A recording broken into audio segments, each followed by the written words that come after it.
మనూరు మన వార్తల డీటెయిల్స్ చూద్దాం. విజయనగరం జిల్లా భోగాపురం ఇంటర్నేషనల్ ఎయిర్పోర్ట్ ను ఆగస్టు 1న ప్రధాని నరేంద్ర మోదీ ప్రారంభించనున్నారు. ఈ క్రమంలోనే ప్రారంభ ఏర్పాట్లను హోంమంత్రి వంగలపూడి అనిత, మంత్రి కొండపల్లి శ్రీనివాస్, ఎమ్మెల్యే లోకం నాగమాధవి క్షేత్రస్థాయిలో పరిశీలించారు. విజయనగరం జిల్లా collector S Ramasundar Reddy, SP AR Damodar ఆయా అధికారులతో మాట్లాడి కీలక సూచనలు చేశారు. వాహనాల పార్కింగ్ ఏర్పాట్లపై అధికారులకు ఆదేశాలు జారీ చేశారు. మంత్రులు ఉత్తరాంధ్ర సంస్కృతి ప్రతిబింబించేలా జానపద కళారూపాలతో స్వాగత ఏర్పాట్లు చేయనున్నారు. ప్రధాని పర్యటనకు ఎలాంటి ఇబ్బందులు లేకుండా సమన్వయంతో పనిచేయాలని అధికారులను ఆదేశించారు హోంమంత్రి అనిత. భోగాపురం ఎయిర్పోర్టు ప్రారంభోత్సవానికి అన్ని శాఖలు సమన్వయంతో పనిచేయాలని సూచించారు మంత్రి కొండపల్లి శ్రీనివాస్.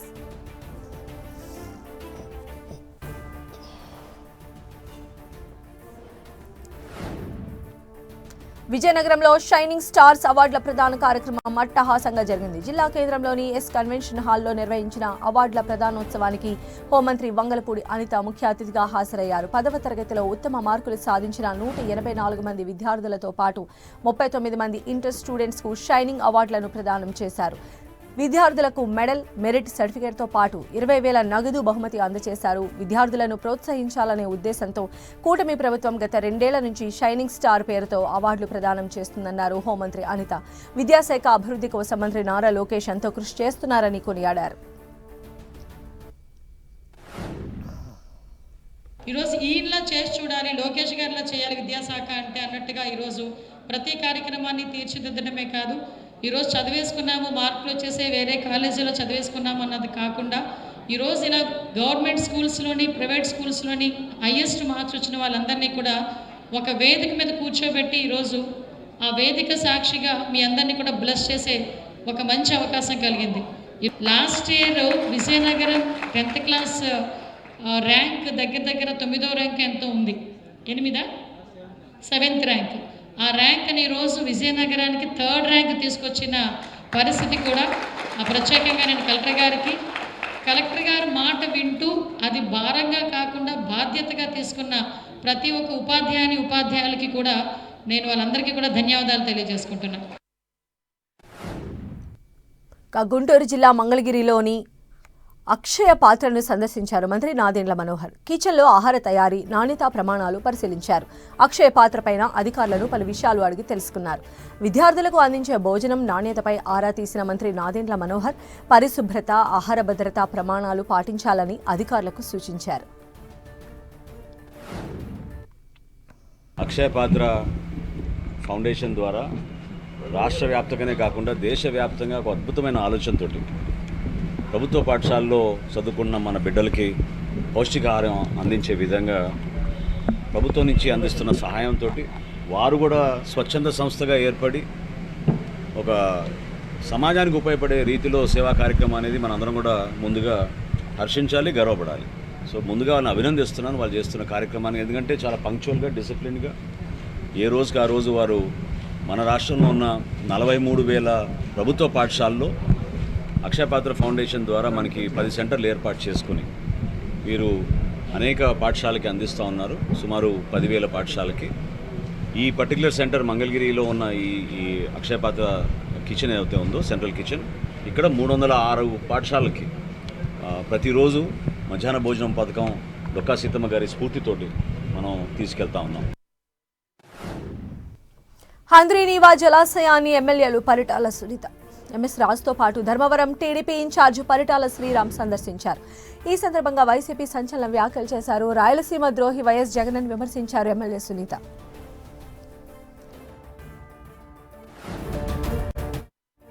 రాయలసీమ జీవనాడి హంద్రీనీవా గత 14 నుంచి 19 వరకు గౌరవ ముఖ్యమంత్రి చంద్రబాబు నాయుడు గారి నాయకత్వంలో హంద్రీనీవా ప్రాజెక్టుని ముందుకు తీసుకెళ్లడం జరిగింది. 19 నుంచి 24 వరకు రాయలసీమ ద్రోహిగా వైఎస్ జగన్మోహన్ రెడ్డి అధికారంలోకి వచ్చిన తర్వాత హంద్రీనీవా ప్రాజెక్టుని పూర్తిగా నిర్వీర్యం చేయడం జరిగింది. ఒక్క రూపాయి కూడా ఖర్చు చేయకుండా, ఒక్క తట్ట మట్టి కూడా తీయకుండా రాయలసీమ రైతులకి సాగునీరు, తాగునీరుకి తీవ్ర ద్రోహం చేసినటువంటి రాయలసీమ ద్రోహి ఎవరైనా ఉన్నారంటే వైఎస్ జగన్మోహన్ రెడ్డి గారు. మరి ఆ రోజే మీరు ప్రాజెక్ట్ పూర్తి చేసి అదే ప్రాజెక్టే కాకుండా 2 రిజర్వాయర్లు కూడా మీరు పూర్తి చేసింటే ఆ ప్రాంతంలో కూడా ఎవరు పని చేస్తే వాళ్ళు ఫోటోలు పెట్టుకొని దండం పెట్టుకునే రాయలసీమ ప్రజలు రైతన్నలు. నువ్వు చేసావా నేను చేశానే కాదు, నీళ్ళు ఇచ్చిన ఎవరైతే సరే వాళ్ళని ఒక దేవునిగా గుర్తించే వాళ్ళే రాయలసీమలో ఉండే రైతన్నలని కూడా ప్రత్యేకంగా తెలియజేస్తున్నాం. ఏది ఏమైనా రాయలసీమ కానీ మన రాష్ట్రంలో ఏవైతే ఉన్నాయో ప్రాజెక్టులు అవన్నీ కూడా పూర్తి స్థాయిలో చేస్తాడని మా నమ్మకం మా నాయకుడు చంద్రబాబు నాయుడు గారి మీద అందరికీ ఉంది. అదేవిధంగా మా అప్పర్ పెన్నర్ ప్రాజెక్టు కూడా పూర్తి అవుతుంది. ఆ ప్రాంతం రైతన్నలందరినీ కూడా కాపాడుతామని కూడా చెప్తున్నాం. అన్ని రిజర్వాయర్లు కూడా పూర్తి చేయిస్తాం.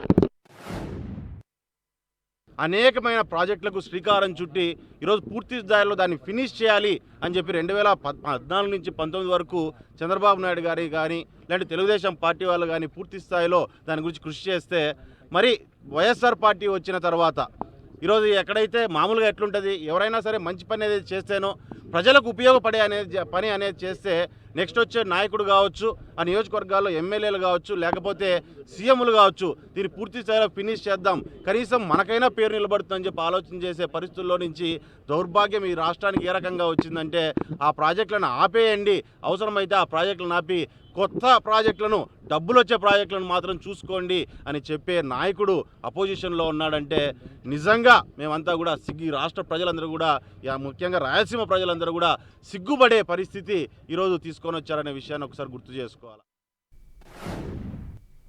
గుంటూరు కృష్ణబాబు కాలనీలో మహిళను వివస్త్రను చేసి దాడి చేయడాన్ని వైసీపీ మహిళా నేతలు తీవ్రంగా ఖండించారు. బాధితురాలి కుటుంబాన్ని వైసీపీ మాజీ మంత్రి విడతల రజని, ఎమ్మెల్సీ వరుది కళ్యాణి, నగర వైసీపీ అధ్యక్షురాలు నూరి ఫాతిమా పరామర్శించి అండగా ఉంటామని భరోసా ఇచ్చారు. రాష్ట్రంలో ఇలాంటి ఘటనలు చోటు చేసుకోవడం ప్రభుత్వ వైఫల్యమేనని విమర్శించారు మాజీ మంత్రి రజని. ఏపీలో బీహార్ను మించి దుర్మార్గాలు జరుగుతున్నాయని ఆగ్రహం వ్యక్తం చేశారు. బాధ్యులపైన కఠిన చర్యలు తీసుకోవాలని డిమాండ్ చేశారు ఎమ్మెల్సీ వరుది కళ్యాణి. ఆఖరికి వాళ్ళ మీద దాడి చేసి మీరెవరు చెప్పుకుంటారో చెప్పుకోండి. నేను అధికారంలో ఉన్నా, పోలీసులైనా, ఇక్కడ ఉన్నటువంటి అధికారంలో ఉన్న ఎవ్వరైనా కూడా నన్ను ఏం చేయలేరు. మీ దిక్కున్న చోట పోయి చెప్పుకోండి. మీరు నాకు 10,000 ఇవ్వాల్సిందే అని చెప్పి డిమాండ్ చేసి మరి వాళ్ళ మీద దాడి చేసినటువంటి పరిస్థితులు మరి మీరందరూ కూడా చూశారు, అందరం కూడా చదివాము, విన్నాము, వీడియోలు కూడా చూసాము. అయితే ఈ గొడవ జరగగానే వెంటనే ఆ ఫ్యామిలీ మెంబర్స్ అందరూ కూడా, ఆ మహిళా కుటుంబ సభ్యులందరూ కూడా వెళ్ళి పోలీస్ స్టేషన్ లో కంప్లైంట్ ఇచ్చారు. కంప్లైంట్ ఇస్తే పోలీసులు చాలా లైట్ తీసుకొని, అది కూడా టీడీపీ వార్డ్ సెక్రటరీ అండి అని వీళ్ళు చెప్పడంతో, ఇది అధికార పార్టీ కదా కాబట్టి మనం పెద్ద జోక్యం చేసుకోవద్దు అనుకున్నారో ఏంటో గానీ టీడీపీ అనగానే ఇక పోలీసులు ఈ విక్టిమ్ యొక్క కంప్లైంట్ ని పక్కన పెట్టేశారు. గుంటూరులో గాని రాష్ట్రంలో గాని ఏ మహిళ మీద ఏ దాడి చేసినా, ఎవరి మీద ఏ దాడి చేసినా ప్రభుత్వం చట్టం చర్యలు తీసుకోదు ఈ కూటమి పాలనలో అని బరి తెగించి ఈ రోజు టీడీపీ కార్యకర్తలు ఈ విధంగా వ్యవహరిస్తూ ఉండే పరిస్థితి చూస్తూ ఉన్నాం. ఏమంటే సీఐని సస్పెండ్ చేశామని చెప్తున్నారు, కానీ సీఐకి డైరెక్షన్స్ ఇచ్చింది, ఆగమని చెప్పింది ఎమ్మెల్యే కదా. సస్పెండ్ చేయాల్సింది ఎమ్మెల్యేకి. నిజంగా చంద్రబాబు నాయుడు గారికి చిత్తశుద్ధి ఉంటే సస్పెండ్ చేయాల్సింది ఎమ్మెల్యేకి. ఆవిడ మీద యాక్షన్ తీసుకోవాలి.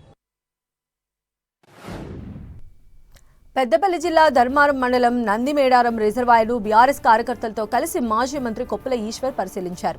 ప్రస్తుతం నీరు తక్కువగా ఉండడంతో రిజర్వాయర్లోకి దిగి క్రికెట్, కబడ్డీ ఆడుతూ నిరసన వ్యక్తం చేశారు.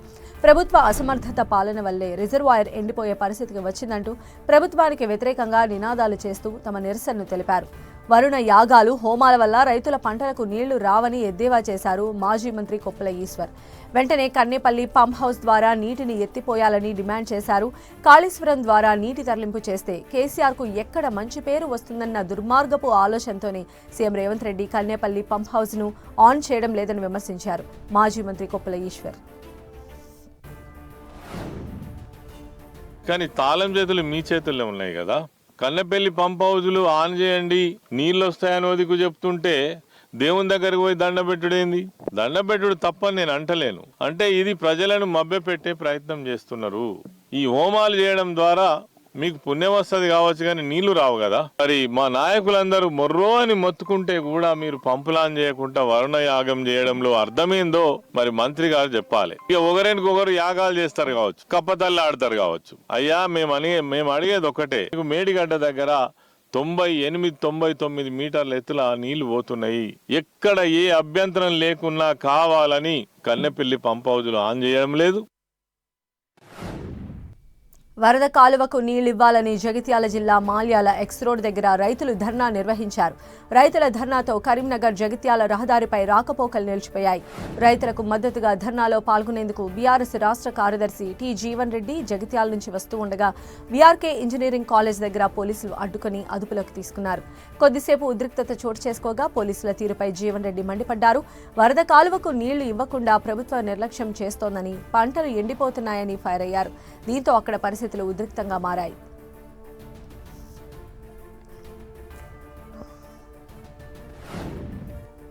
ప్రజాస్వామ్యంలో మాట్లాడే హక్కు లేదా అంటూ ప్రశ్నించారు చొప్పదండి మాజీ ఎమ్మెల్యే సుంకే రవిశంకర్. ఈ కాంగ్రెస్ ప్రభుత్వంలో అడుగడుగున అరెస్టులు, నిర్బంధాలు జరుగుతున్నాయని ఆగ్రహం వ్యక్తం చేశారు. మీరు పోలీసులా లేక కాంగ్రెస్ పార్టీ కార్యకర్తలా అంటూ నిలదీశారు సుంకే రవిశంకర్. చొప్పదండి నియోజకవర్గం మాల్యాల మండలంలోని రైతులు ధర్నా చేపట్టారు. నీరు అందకపోవడంతో నారుమడులు ఎండిపోతున్నాయని, వెంటనే వరద కాలువ నీటిని విడుదల చేయాలని నిరసనకు దిగారు. దీనికి మద్దతు తెలపడానికి వెళుతున్న మాజీ ఎమ్మెల్యే సుంకే రవిశంకర్ను పోలీసులు అడ్డుకుని అదుపులోకి తీసుకున్నారు.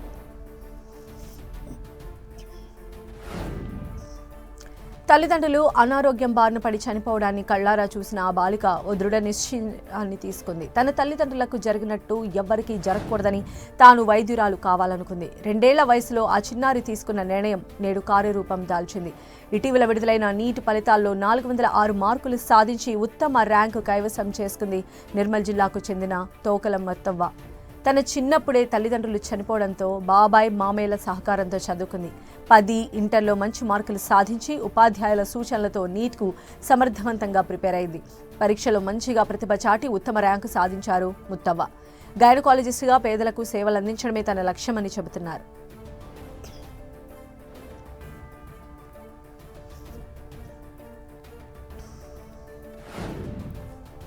గుంటూరు జిల్లా తెనాలి పట్టణంలోని నాజర్పేటలో ఈ నెల 15న జరిగిన ఆటో డ్రైవర్ కొత్తపర కోటేశ్వరరావు హత్య కేసును 1 టౌన్ పోలీసులు ఛేదించారు. కేసులో మృతుడి తండ్రి కొల్లిపర భాస్కర్రావు, తల్లి విజయమ్మ, తమ్ముడు మర్యాదాసు, బంధువులు నాగేశ్వరమ్మలను అదుపులోకి తీసుకున్నారు. మృతుడు కొల్లిపర కోటేశ్వరరావు జల్సాలు, మద్యానికి బానిసై కుటుంబ సభ్యులను తరచూ వేధించేవాడని పోలీసుల విచారణలో తేలింది.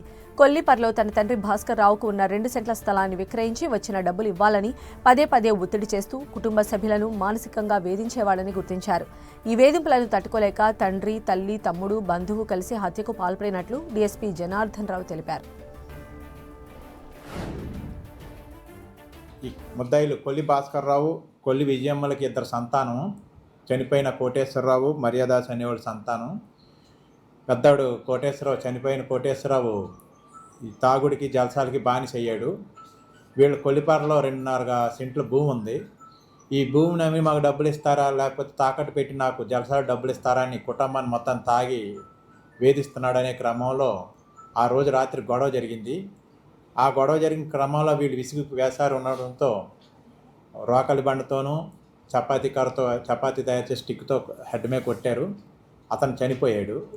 తర్వాత అక్కడ ఉన్న వైర్తో కూడా మెడ పూర్తి కన్ఫర్మ్ చేసుకోవడానికి బిగించారు. ఇవన్నీ చుట్టుపక్కల వారు అరుపులు కేకలిని 112 కాల్కి చేశారు.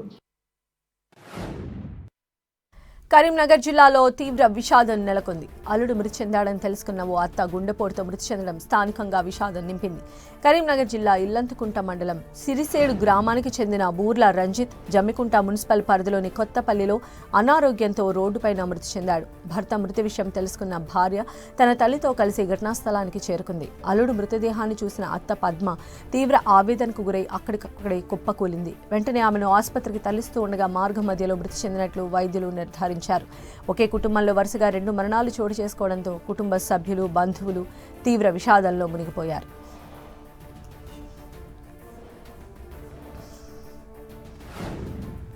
నంద్యాలలో చిన్నారి మిస్సింగ్ మిస్టరీని ఛేదించారు పోలీసులు. వైఎస్ఆర్ నగర్కు చెందిన చిన్నారి ప్రణవి ఆచూకీని గంటల వ్యవధిలోనే కనిపెట్టారు. బాలిక కుటుంబ సభ్యుల ఫిర్యాదుతో 200 మంది పోలీసులు రంగంలోకి దిగి గాలింపు చర్యలు చేపట్టారు. ప్రత్యేక పోలీసు బృందాలుగా ఏర్పడి మిస్సింగ్ అయిన చిన్నారిని గుర్తించారు. అనంతరం చిన్నారి ప్రణవిని తల్లిదండ్రులకు అప్పగించారు పోలీసులు.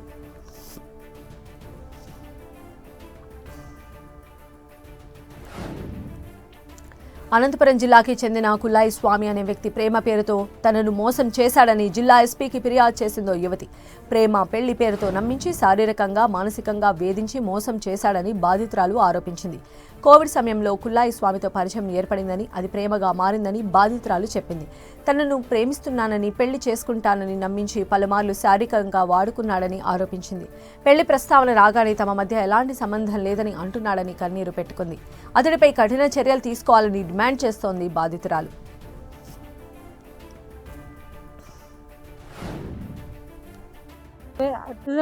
నుంచి శారీరకంగా ఫిజికల్ రిలేషన్షిప్ లో ఉన్నాం. కలవకపోతే నేను ట్రైన్ కి లారీ కింద పడి చచ్చిపోతానని బెదిరించాడు. ఇప్పుడు స్టిల్ మేమిద్దరు ఉన్న వీడియోస్ కానీ ఫొటోస్ కానీ మీడియా ముందుకు వస్తే నన్ను చంపడానికైనా నేను రెడీ, నిన్ను చంపేసి జైలుకి వెళ్ళడానికైనా రెడీ అని నన్ను బెదిరిస్తున్నాడు. ఇప్పుడు నేను కానీ మా ఫ్యామిలీ కానీ బయట తిరగాలన్నా భయం వేస్తుంది తను ఏం చేస్తున్నాడని. ఒకవేళ నాకు కానీ మా ఫ్యామిలీ మెంబర్స్కి ఎవరికి ఏం జరిగినా కుల్లాయి స్వామి వాళ్ళ మమ్మీ డాడీనే కారణం అవుతారు. నాకేది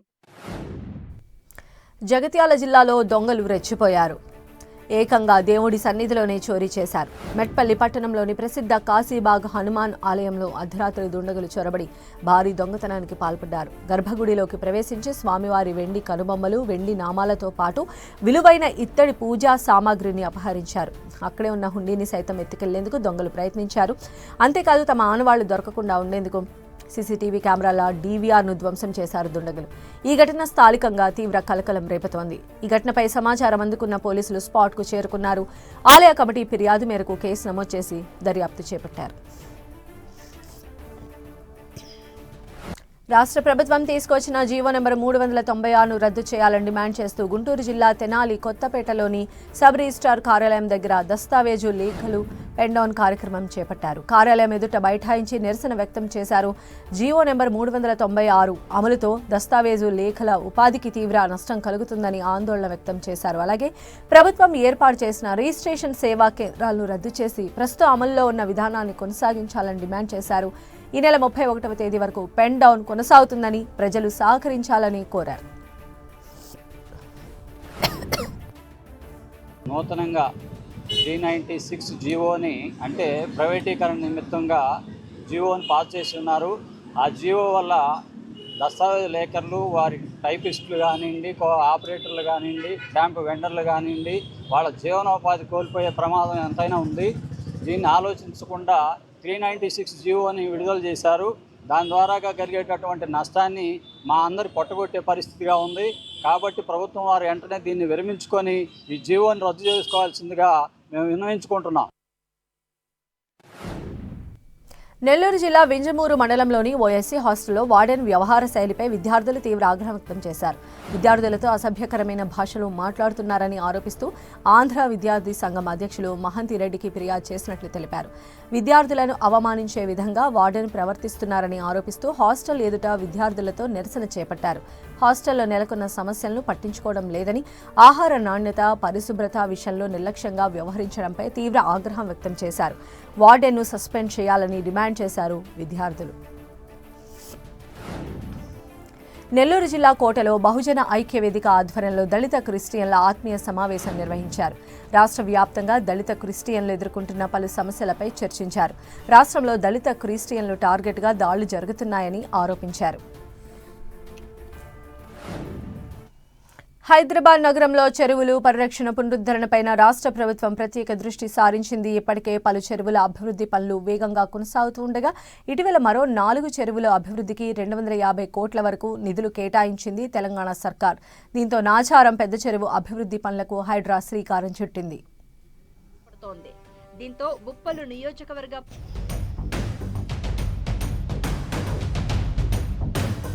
హైదరాబాద్ నగరంలోని చెరువుల సంరక్షణ, అభివృద్ధిపై హైడ్రా ప్రత్యేక చర్యలు చేపడుతోంది.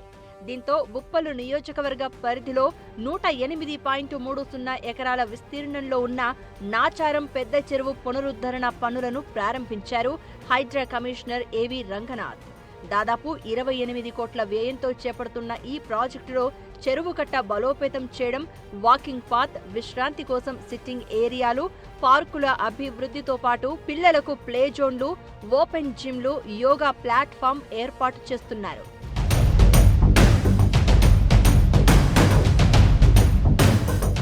చెరువులో సుమారు 10 అడుగుల మేర పూడిక తొలగింపు పనులు చేపడతామంటుంది హైడ్రా. ప్లాస్టిక్ వ్యర్థాలను పూర్తిగా తొలగించి చెరువు నీటి నిల్వ సామర్థ్యాన్ని పెంచే చర్యలు తీసుకునేలా ప్లాన్ చేస్తున్నారు అధికారులు. వచ్చే 9 నెలల్లో ఈ ప్రాజెక్టును పూర్తి చేసి ప్రజలకు అందుబాటులోకి తీసుకురానున్నారు. చెరువు పునరుద్ధరణ వల్ల వరద సమస్యలు తగ్గడంతో పాటు భూగర్భ జలాలు కూడా పెరుగుతాయంటున్నారు హైడ్రా కమిషనర్ రంగనాథ్. నాచారం చెరువు అభివృద్ధి ద్వారా మురుగునీరు, దుర్వాసన, దోమల సమస్యలకు శాశ్వత పరిష్కారం లభిస్తుందని చెప్తున్నారు. స్థానిక ప్రజలకు ఆహ్లాదకరమైన వాతావరణం, వాకింగ్, వ్యాయామం, పిల్లల ఆటలకు అనువైన సౌకర్యాలు అందుబాటులోకి రానున్నాయి. నగరంలో పర్యావరణ పరిరక్షణతో పాటు ప్రజల జీవన ప్రమాణాలు మెరుగుపరచడమే ప్రభుత్వ లక్ష్యమన్నారు హైడ్రా కమిషనర్ రంగనాథ్. ఈ చెరువు కూడా ఒక మనకి 9 నెలల నుంచి 1 ఇయర్ లోపల ఇది మళ్ళీ మనకి బై నెక్స్ట్ మాన్సూన్ కల్లా ఇదంతా కూడా వచ్చేటట్టు ప్లాన్ చేస్తున్నాం. అండ్ దీంట్లో దాదాపు మనం చూస్తే 2 million cubic metres of capacity ఉండేది, ఇప్పుడు దాదాపు 5 మిలియన్కి వెళ్తుంది. అంటే 3 మిలియన్ క్యూబిక్ మీటర్స్ పెరుగుతుంది అనమాట కెపాసిటీ. అంటే దీనివల్ల ఈ ఫ్లడ్డింగ్ అనేది ఇక్కడ పూర్తిగా ఈ పక్కన ప్రాంతాల్లో ఎక్కడైనా కానీ నీళ్లు నిలుస్తుంటే కనుక బస్సుల్లో కానీ అన్నీ ఇక్కడికి వచ్చేటట్టు జరుగుతుంది. మల్కాజ్గిరి జిల్లా యాప్రాల్లోని నాగిరెడ్డి కుంటను కూడా అభివృద్ధి చేస్తామని హైడ్రా కమిషనర్ ఏవి రంగనాథ్ ప్రకటించారు. ఎఫ్టీఎల్ పరిధిలో ఆక్రమణలు, వరద కాలువ మళ్లింపు కారణంగా తలెత్తుతున్న సమస్యలను క్షేత్రస్థాయిలో పరిశీలించిన ఆయన వెంటనే పరిష్కార చర్యలు చేపట్టాలని అధికారులను ఆదేశించారు. చెరువుల ఆక్రమణలను అడ్డుకోవడంతో పాటు వాటి పునరుద్ధరణ, అభివృద్ధికి రాష్ట్ర ప్రభుత్వం, హైడ్రా ప్రత్యేక ప్రాధాన్యత ఇస్తున్నాయని మరోసారి స్పష్టం చేశారు.